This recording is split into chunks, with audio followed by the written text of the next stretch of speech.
Yang salah itu perbuatan, bukan namanya. Kenal Firaun? Bagus. Cukuplah kenal Nabi Adam. Jangan masuk ke Firaun. Firaun itu sejahat-jahatnya, dia ngaku Tuhan. Ana rabbukumul a'la, saya Tuhan kalian yang paling gede.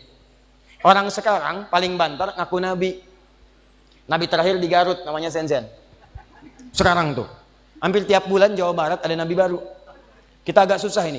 Tapi alhamdulillah kita punya polisi bagus-bagus lah. Ya, begitu ada yang ngaku Nabi dulu AM ngaku Nabi, pelatih bulu tangkis ngaku Nabi, tangkap polisi. Tanya, kenapa ngaku Nabi? Saya ke Bogor Pak, dapat wahyu. Anda bayangkan orang ke Bogor dapat tales, dia wahyu. Tangkap 2 tahun, hukum. Muncul Ranca Ekek, S, tukang cukur. Selesai tangkap. Jakarta nggak mau ketinggalan. Jakarta itu ibu kota negara, mesti elit. Ini Nabi, sana Nabi. Jakarta, malaikat Jibril, malaikat. LE, ngaku malaikat.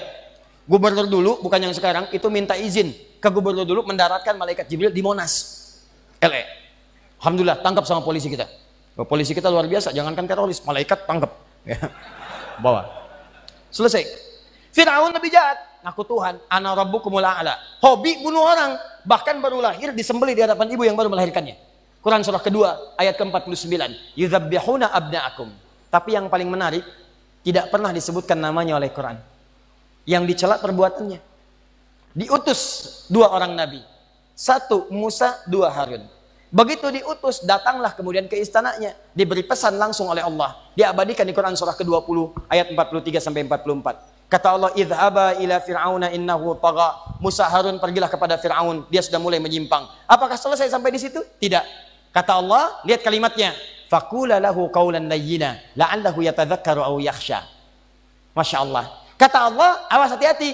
Tapi kamu jangan cela ya. Katakan yang lembut, katakan yang sopan. Barangkali dengan kelembutan itu, dia mulai sadar dan merasa takut dengan Allah. Kemudian dia berubah, berpikir untuk menuhankan Allah subhanahu wa ta'ala. Saya mau tanya pada antum. Antum dibandingkan dengan Nabi Musa, soleh mana? Soleh Musa, soleh antum? Musa. Kalau dengan Nabi Harun? Nabi Harun. Baik. Maaf sekali. Kalau antum punya kawan, punya tetangga, atau punya partner, bahkan punya lawan, dibanding Fir'aun, jahat dia atau jahat Fir'aun? Fir'aun. Nih sekarang perhatikan ya. Nabi Musa yang paling soleh dibandingkan dengan kita. Nabi Harun yang lebih baik dibandingkan dengan kita. Diutus dakwah kepada Fir'aun yang lebih jahat dibandingkan dengan kawan kita. Kata Quran, jangan mencela. Antum Nabi bukan, Rasul bukan. Tidak lebih soleh dibandingkan Musa. Tidak lebih baik dibandingkan dengan Harun. Kenapa mesti mencela? Dan nama gitu. Yang salah itu perbuatan, bukan namanya. Kenapa disebutkan perbuatan? Kenapa dilarang nama? Karena jangan-jangan nanti ada orang punya nama serupa, tapi memiliki perbuatan yang tidak sama, maka tercemarlah kemudian nama orang itu. Itu indahnya Quran. Kalau perbuatannya nggak ada masalah, makanya ketika ada orang berbuat tercela, disamarkan oleh Quran namanya, disamarkan. Si fulan namanya tidak diungkap, tapi disebutkan gelarnya, Fir'aun, Farao, raja Mesir. Tuh, muncul. Siapa lagi misalnya teman-teman?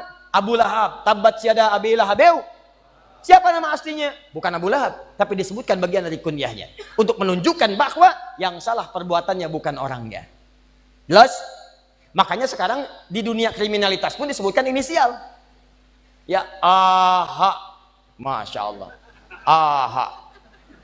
Asep Halilintar, ya kan? Bukan dia. Misal ya, misal. Inisial. Tuh.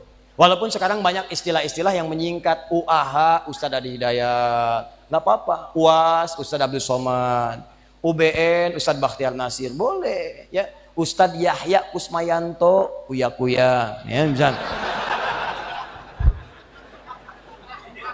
Nah, paham? Nah, maka bagian pertama, Anda boleh salah, Anda boleh berbuat zalim, tapi kata Allah, Fir'aun aja saya kasih kesempatan, apalagi Anda yang bukan Fir'aun. Ayo, berubah. Yuk jadi baik. Ayo baik. Rubah. Kalau Anda sebengkulu jadi baik, saya yakin Allah akan turunkan rahmat dan keberkahan semua di bumi Bengkulu insya Allah. Ya. Terus sudah janji Allah, Quran surat 7 ayat 96.